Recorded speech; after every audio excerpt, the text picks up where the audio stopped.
అందరికి నమస్తే. జై శ్రీరామ్. విజయ్ దివాస్ 1971 యుద్ధంలో భారత్ సాధించిన వీరోచిత విజయం. దీనికి సంబంధించినటువంటి పూర్తి సమాచారం విఎస్కే తెలంగాణ వారు ఆర్టికల్స్లో ఉన్నటువంటి విషయం మొత్తం కూడా మీ ముందు ఉంచే ప్రయత్నం చేస్తాను. అలాగే మన ఛానల్ని సబ్స్క్రైబ్ చేసుకుని వాళ్ళు ఎవరైతే ఉన్నారో వాళ్ళందరూ కూడా సబ్స్క్రైబ్ చేసుకోండి. నమస్తే.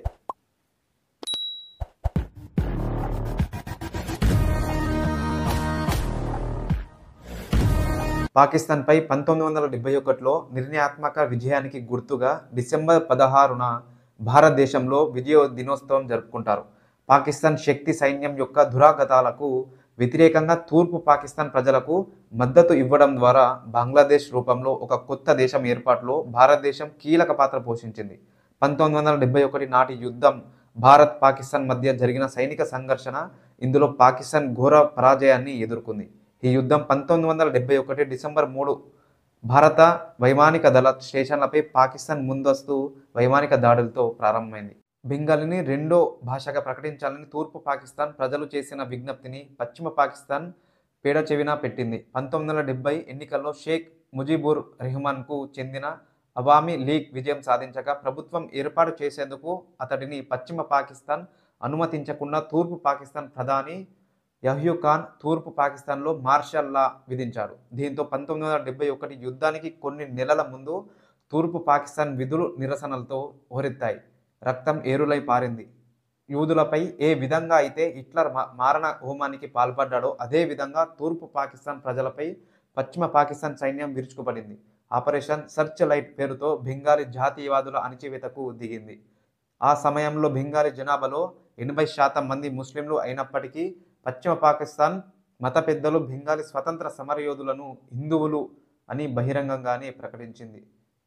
అంతేకాదు బంగ్లాదేశ్ స్వతంత్ర పోరాటాన్ని బలహీనపరిచేందుకు బెంగాలీ మహిళలను యుద్ధ వస్తువులుగా ప్రకటించి అత్యాచారం వంటి నేరాలకు మద్దతిచ్చారు. బంగ్లాదేశ్ విముక్తి యుద్ధం యొక్క 9 నెలల కాలంలో పాకిస్తాన్ సైన్యం ప్రస్తుత బంగ్లాదేశ్లోని ఇస్లామిక్ గ్రూపుల సహాయంతో 2 నుంచి 3 మిలియన్ల మంది ప్రాణాలను తీసింది. 2 లక్షల నుంచి 4 లక్షల మంది మహిళలపై అత్యాచారాలకు పాల్పడింది. 1971 డిసెంబర్ 14న పాకిస్తాన్ సైన్యం 100 మంది వైద్యులు, ప్రొఫెసర్లు, రచయితలు, ఇంజనీర్లను అపహరించి హత్య చేసి వారి మృతదేహాలను సామూహిక ఖననం చేసింది.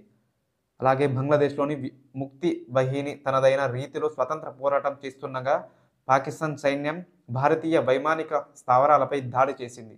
దీంతో భారతీయ ప్రభుత్వం తూర్పు పాకిస్తాన్ ప్రజలను రక్షించేందుకు పాకిస్తాన్పై యుద్ధానికి దిగింది. 13 రోజుల పాటు సాగిన ఈ యుద్ధంలో 1400 మంది భారతీయ సైనికులు తమ ప్రాణాలను అర్పించగా 1971 డిసెంబర్ 16న Pakistan army chief general A A Khan Niazi సుమారు 93,000 మంది సైనికులతో భారత్కు లొంగిపోయారు. ఈ కారణంగా ప్రతి సంవత్సరం డిసెంబర్ 16న విజయ్ దినోత్సవంగా జరుపుకుంటున్నాం. నాటి యుద్ధంలో ప్రాణాలు అర్పించిన వీర సైనికులకు యావత్ భారతదేశం నివాళులు అర్పిస్తుంది. మొత్తంగా భారతదేశం యొక్క వీర జవాన్ల ధైర్య సాహసాలు, ప్రాణ త్యాగాల ఫలితంగా 1971 డిసెంబర్ 16న తూర్పు పాకిస్తాన్ స్వతంత్రమై బంగ్లాదేశ్ అనే కొత్త దేశంగా జన్మించింది. భారతదేశ చరిత్రలో ఎంతో ప్రాముఖ్యత కలిగిన డిసెంబర్ 16న తేదీన సంఘ్ ప్రతి సంవత్సరం ప్రహార్ మహాయజ్ఞాన్ని నిర్వహిస్తుంది. ఆ విధంగా మహారాణా ప్రతాప్, రాణి దుర్గావతి, ఛత్రపతి శివాజీ మహారాజ్ వారసులుగా వారి శక్తి సామర్థ్యాలు మనలో ఉన్నాయని జాతిని జాగృతం చేస్తుంది. జై శ్రీరామ్.